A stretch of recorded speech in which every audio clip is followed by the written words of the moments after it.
యెషయా గ్రంథం 24వ అధ్యాయము 1వ వచనం. ఆలకించుడి, యెహోవా దేశమును వట్టిదిగా చేయుచున్నాడు. ఆయన దాన్ని పాడుగా చేసి కల్లోలపరచుచున్నాడు. దాని నివాసులను చెదరగొట్టుచున్నాడు. 2వ వచనం. ప్రజలకు కలిగినట్లు యాజకులకు కలుగును, దాసులకు కలిగినట్లు యజమానులకు కలుగును, దాసీలకు కలిగినట్లు వారి యజమానురాండ్రకు కలుగును, కొనువారికి కలిగినట్లు అమ్మువారికి కలుగును, అప్పిచ్చువారికి కలిగినట్లు అప్పు పుచ్చుకొను వారికి కలుగును, వడ్డీకిచ్చువారికి కలిగినట్లు వడ్డీకి తీసుకొను వారికి కలుగును. 3వ వచనం. దేశము కేవలము వట్టిదిగా చేయబడును, అది కేవలము కొల్ల సొమ్మగును, యెహోవా ఇలాగు సెలవిచ్చియున్నాడు. 4వ వచనం.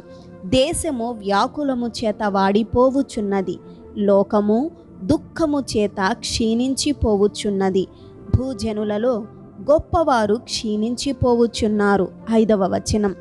లోక నివాసులు ధర్మశాసనములను అతిక్రమించియున్నారు, కట్టడను మార్చి నిత్య నిబంధనను మీరియున్నారు, దాని నివాసుల చేత లోకము అపవిత్రమాయెను.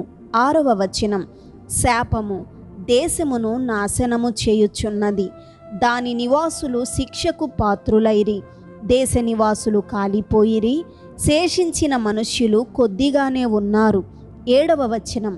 క్రొత్త ద్రాక్షారసము అంగలార్చుచున్నది, ద్రాక్షావల్లి క్షీణించుచున్నది, సంతోష హృదయులందరూ నిట్టూర్పు విడచుచున్నారు, తంబురల సంతోషనాదము నిలిచిపోయెను. 8వ వచనం. ఉల్లసించు వారి ధ్వని మానిపోయెను, సితారాల ఇంపైన శబ్దము నిలిచిపోయెను. 9వ వచనం.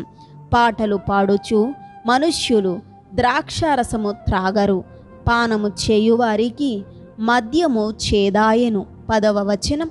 నిరాకారమైన పట్టణము నిర్మూలము చేయబడెను, ఎవడును ప్రవేశింపకుండా ప్రతి ఇల్లు మూయబడి ఉన్నది. 11వ వచనం.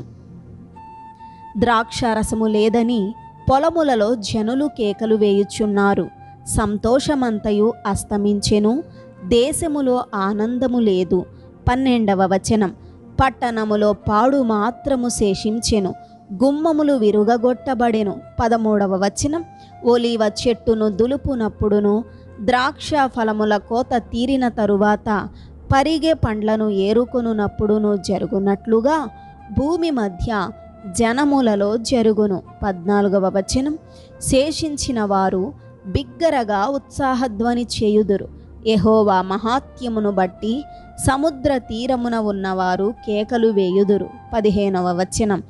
అందును బట్టి తూర్పు దిశనున్న వారలారా యెహోవాను ఘనపరచుడి, సముద్ర ద్వీపవాసులారా ఇశ్రాయేలు దేవుడైన యెహోవా నామమును ఘనపరచుడి. 16వ వచనం. నీతిమంతునికి స్తోత్రమని భూదిగంతము నుండి సంగీతములు మనకు వినబడెను. అప్పుడు నేను, అయ్యో నాకు శ్రమ, నేను చెడిపోతిని, మోసము చేయువారు మోసము చేయుదురు, మోసము చేయువారు బహుగా మోసము చేయుదురు. 17వ వచనం. భూనివాసి నీ మీదికి భయము వచ్చెను, గుంటయు ఉరియు నీకు తటస్థించెను. 18వ వచనం. తూములు పైకి తీయబడి ఉన్నవి, భూమి పునాదులు కంపించుచున్నవి. 19వ వచనం. భూమి బొత్తిగా బద్దలైపోవుచున్నది, భూమి కేవలము తునకలైపోవుచున్నది, భూమి బహుగా దద్దరిల్లుచున్నది. 20వ వచనం. భూమి మత్తుని వలె కేవలము తూలుచున్నది, పాకవలే ఇటు అటు ఊగుచున్నది, దాని అపరాధము దాని మీద భారముగా ఉన్నది, అది పడి ఇకను లేవదు. భయంకరమైన వర్తమానము విని పారిపోవువాడు గుంటలో పడును, గుంటను తప్పించుకొనువాడు ఊరిలో చిక్కును. 21వ వచనం. ఆ దినమున యెహోవా ఉన్నత స్థలమందున్న ఉన్నత స్థల సమూహమును భూమి మీదనున్న భూరాజులను దండించును. 22వ వచనం. చెరపట్టబడిన వారు గోతిలో చేర్చబడినట్లుగా వారు చేర్చబడి చెరసాలలో వేయబడుదురు. బహుదినములైన తరువాత వారు దర్శింపబడుదురు. 23వ వచనం. చంద్రుడు వెలవెలబోవును, సూర్యుని ముఖము మారును, సైన్యముల కధిపతియగు యెహోవా సియోను కొండ మీదను యెరూషలేములోను రాజగును. పెద్దల ఎదుట ఆయన ప్రభావము కనబడును. ఆమేన్.